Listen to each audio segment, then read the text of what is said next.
এই ভ্লগে আমি বাইকে চেপে পাড়ি জমালাম সাগরকন্যা কুয়াকাটায়। আমরা বাইক রেখে একটু দাঁড়ালাম, এত সুন্দর একটা ওয়েদার। মোটামুটি সব কিছু নিয়েছি, তবে আমার পার্সোনাল যেগুলো লাগবে বিশেষ করে ব্যাটারি চার্জার এটার মধ্যে নিব, আর কাপড় চুপড় এটার মধ্যে। সবসময় চেষ্টা করবেন মালামাল যত কম নেওয়া যায়। ওকে,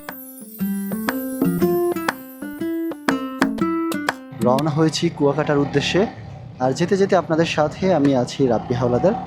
এত সুন্দর একটা পরিবেশ আপনারা দেখতেই পাচ্ছেন, কত সুন্দর লাগছে।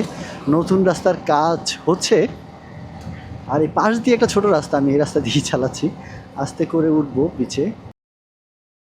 আচ্ছা ভাই, এই যে অ্যাম্বুলেন্সের গাড়িগুলো যে আপনারা দেখতে পাচ্ছেন না, এগুলো দেখবেন কি সচরাচর অনেক জোরেই টানে। আর জোরে টানার যদিও রেস্ট্রন আছে, কারণ মানুষটা তো বাঁচাতে হবে, তাই না? কিন্তু মাঝে মাঝে এরকম অনেক ঘটনা দেখা যায় যে অ্যাম্বুলেন্সেরই অ্যাক্সিডেন্ট হয়, রোগীকে হাসপাতালে নেওয়ার আগেই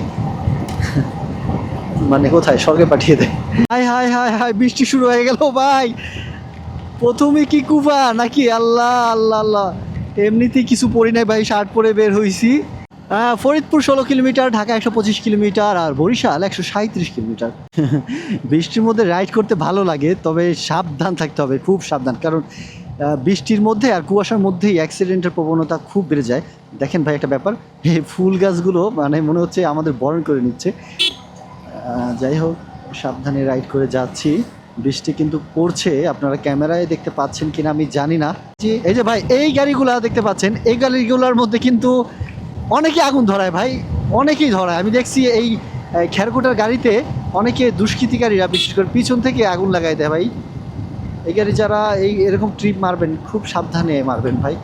এই ঢালটায় উঠলে আমার সবসময় মানে পাহাড়ের কথা মনে পড়ে। পাহাড়ে যেরকম একটা ঢাল হয় না ভাই, এই ঢালটা পুরো এরকম একটা খাড়া ঢাল, খাড়া একটা ঢাল দেখতে পাচ্ছেন। আর ব্রিজটাও কত উঁচা। হ্যাঁ, আর আমাদের বরিশালে হইলে এই ব্রিজের জন্য টোল দিতে হইতো।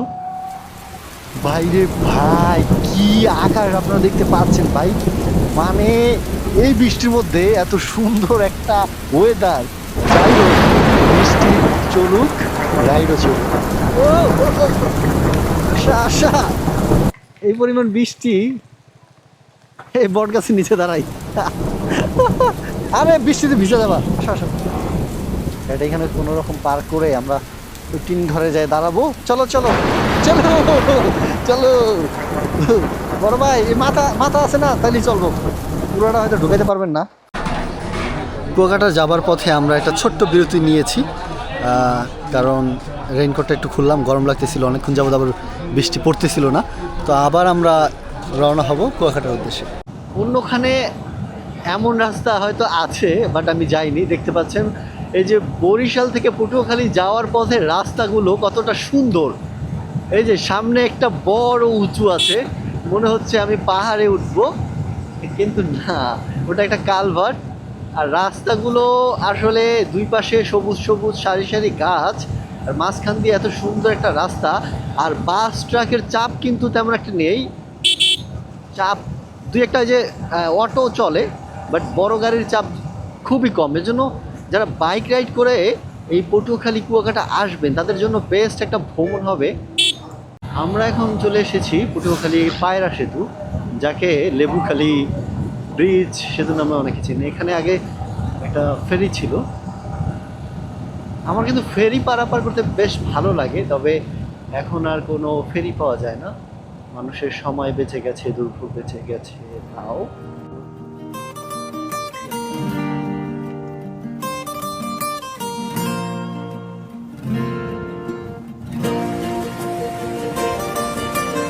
আমরা অনেক কিলোমিটার পাড়ি দিয়ে এখন চলে এসেছি পটুয়াখালী ব্রিজ।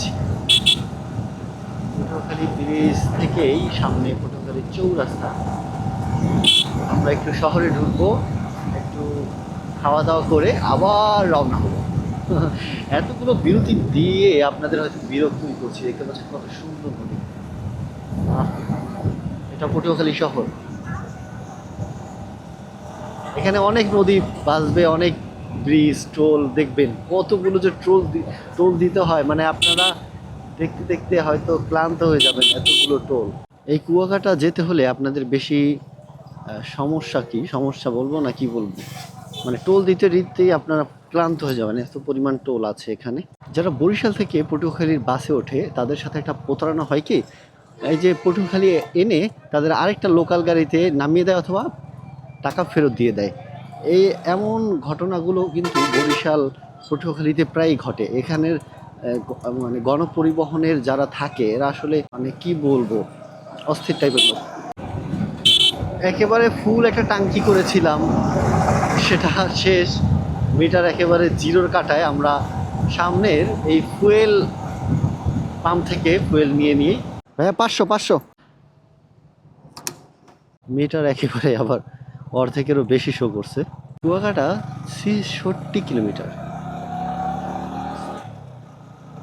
63 কিলোমিটার বাইকে যেতে আমার মনে হয় 1.5-2 ঘন্টা লাগবে। 2 ঘন্টা তো লাগবেই, কারণ এখানকার রাস্তাটা দেখতে পাচ্ছি খুব খরা টাইপের।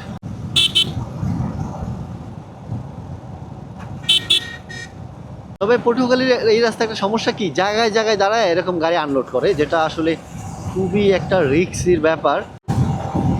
যেভাবে আকাশ আমাদের ঘিরে ধরেছে, আবারও একটা বড় বৃষ্টি আছে। আমরা বৃষ্টিতে ভিজেই আজকে রাইড করব, কারণ এটাই আসলে মজা। বৃষ্টি আয়, যত জোরে পারো যত জোরে পারো বৃষ্টি আমাদের ভিজিয়ে দাও, আমরা ভিজতে চাই। আচ্ছা, এই যে মাটির গাড়িগুলো চলে দেখতে পাচ্ছেন রাস্তার দুই পাশে মাটি পড়ে, এগুলো কি এই যে মাহিন্দাগুলো করে, এই যে এই শালারা মাটি টানে আর রাস্তার 12টা বাজায়, যার কারণে এই একটু বর্ষা বৃষ্টি হলে রাস্তা পুরা পিচ্ছিল হয়ে যায়।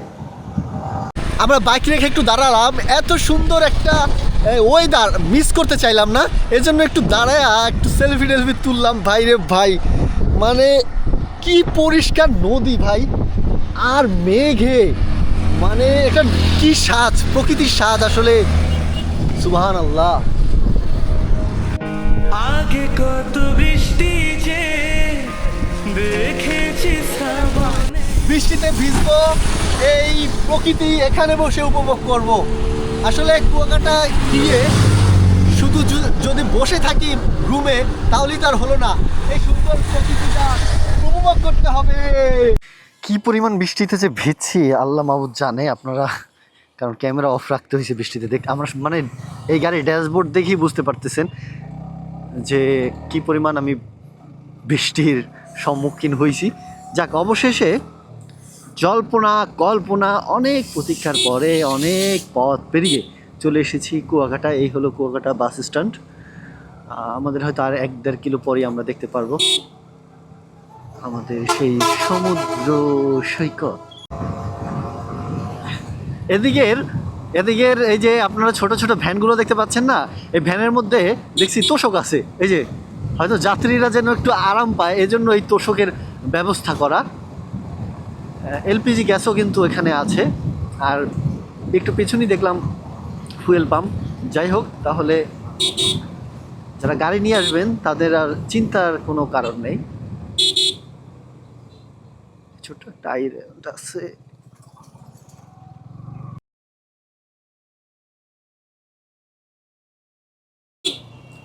এই ঢাল পের হলেই আমাদের সমুদ্র আমরা দেখতে পারবো।